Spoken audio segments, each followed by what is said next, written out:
Saat di dunia Allah berjanji kalau seseorang benar salatnya seperti yang Nabi tuntun, dia akan dijamin diberikan 5 keistimewaan yang tidak akan diberikan pada yang tidak salat, atau orang yang salat tapi salatnya tidak seperti yang diinginkan Nabi tadi. Nah, jadi Nabi itu membuat ketat fikih salat, bukan ingin membebani kita supaya rumit salatnya, bukan. Jadi persoalannya, Nabi menginginkan setiap umatnya mendapatkan 5 keistimewaan ini. Jangan sampai ada umat Nabi nggak dapetin satu di antara yang 5 ini. Ya. Dengan cepat, satu, orang yang sholatnya benar dijamin oleh Allah pasti jadi orang baik. Sifat dan sikapnya pasti baik. Ya, itu ada di Quran surah ke-29 ayat 45, seperti pernah kita bahas di pertemuan lalu. Inna salata tanha 'anil fahsya wal munkar. Orang yang salatnya benar, sungguh salat yang ditunaikan dengan benar itu akan mencegah pelaku dari 2 sumber keburukan.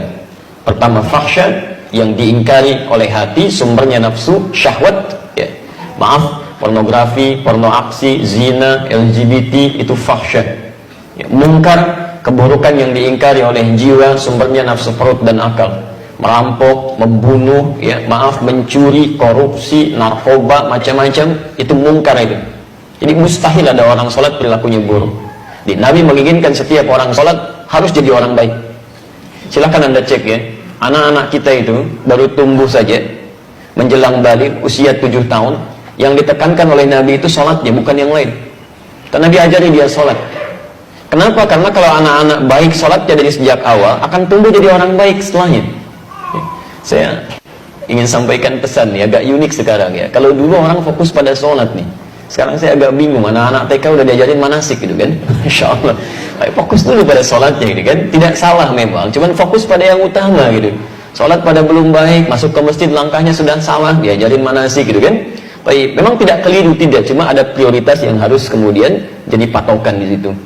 Baik, yang kedua, orang yang sholatnya benar, itu hatinya cenderung tenang.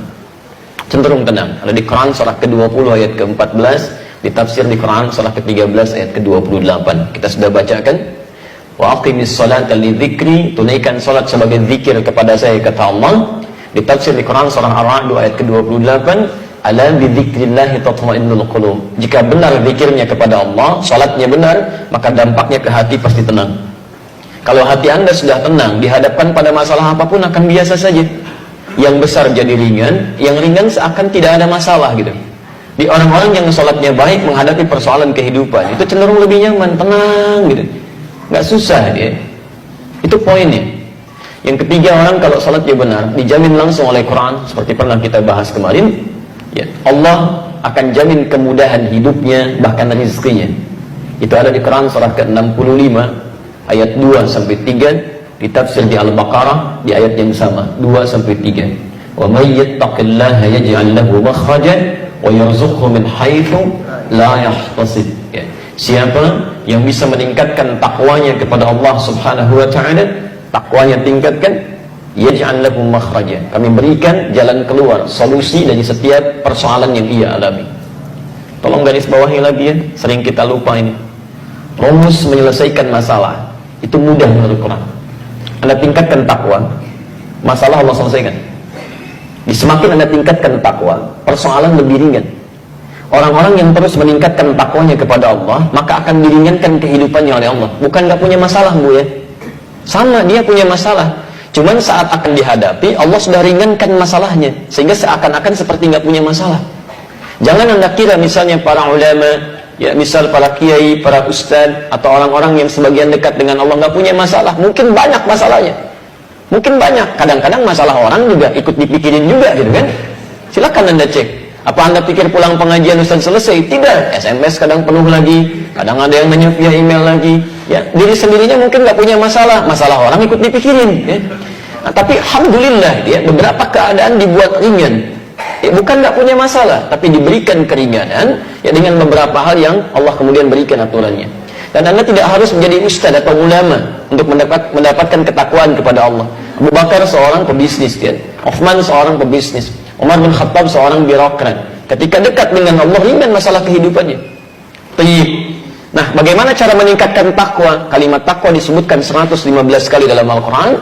Kalimat pertamanya bersanding dengan sholat di Al-Baqarah ayat 2-3. Dzalikal kitabu la raiba fihi hudan lil muttaqin. Siapa muttaqin ini? Ayat 3-nya. Alladzina yu'minuna bil ghaib wa yuqimunas shalah, yang menyempurnakan salat. Jadi kalau Anda punya persoalan dalam kehidupan, padahal salat tiap hari 5 waktu plus sunnahnya belum selesai juga, maaf, bukan karena salatnya, mungkin cara kita menunaikannya yang belum sempurna. Karena bahasa Qur'annya menyempurnakan salat, bukan cuma asal salat. Baik, yang keempat, orang yang salatnya benar dijamin langsung oleh Al-Quran, setiap doa yang ia mohonkan kepada Allah itu akan disegerakan untuk dijawab. Disegerakan untuk dijawab. Masya Allah, ya. Itu sudah kita contohkan di bulan lalu. Bahkan contohnya, contoh yang sangat luar biasa, yang kata manusia nggak mungkin terjadi, kata Allah tidak ada yang mustahil. Itu contoh di Quran surah ketiga Ali Imran ayat 38 sampai 39. Posisi paling kanan sebelah atas di pojok, ya, yang sudah berumah tangga puluhan tahun, sudah sepuh, rambutnya sudah memutih, fisiknya sudah letih, istrinya maaf divonis monopos dan mandul, kata dokter nggak mungkin nih, ya, ada keturunan. Tapi apa yang terjadi? Teruskan aja ya. Antum kan sudah sholat, tenang aja deh. Urusan lampu padam nyala, urusan kita ta'lim. Baik. Jadi apa yang terjadi? Suaminya kemudian sholat, memohon kepada Allah dalam sholatnya dan dikabulkan dan punya keturunan dia.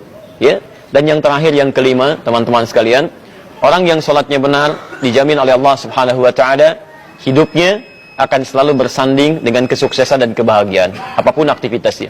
Itu ada di Quran surah ke-23 ayat 1 dan 2. Jadi Anda tidak diminta oleh Allah jadi apapun, silahkan aja sesuai dengan apa yang Anda kira-kira inginkan, selama itu baik. Yang penting kaidah Qurannya soleh, ya, menjaga aturan Allah, dekat dengan Allah. Quran surah ke-7 ayat 189. Anda mau jadi pembisnis, silahkan, pembisnis yang soleh. Anda jadi diplomat, silahkan, diplomat yang soleh. Anda mau jadi tentara, polisi, silahkan, tentara polisi yang soleh. Ya, Anda mau jadi apapun silahkan, sepanjang Allah ridha, itu saleh. Nah, dijamin oleh Quran, jika benar salat Anda khusyuk ditunaikan, maka semua profesi Anda akan dibimbing oleh Allah mencapai puncak kesuksesan terbaik dan bahagia hidupnya. Ya, dalilnya Quran surah ke-23 ayat 1 dan 2. Qad aflahal mu'minun. Orang yang imannya benar pasti akan mencapai kesuksesan dan kebahagiaan dalam setiap aktivitas hidupnya. Apa ciri pertamanya? Ayat 2-nya. Alladzina hum fi salatihim khashi'un. Jadi rahasia di balik perintah Nabi, ketatnya aturan Nabi terkait persoalan salat ini bukan semata persoalan fikih, tapi Nabi ingin memastikan semua umatnya, satu, baik sifat dan sikapnya, kedua, tenang dalam menjalani kehidupan, ketiga, mudah dalam mengatasi persoalan, keempat, bila cepat dikabulkan Allah, dan kelima, apapun profesi mereka,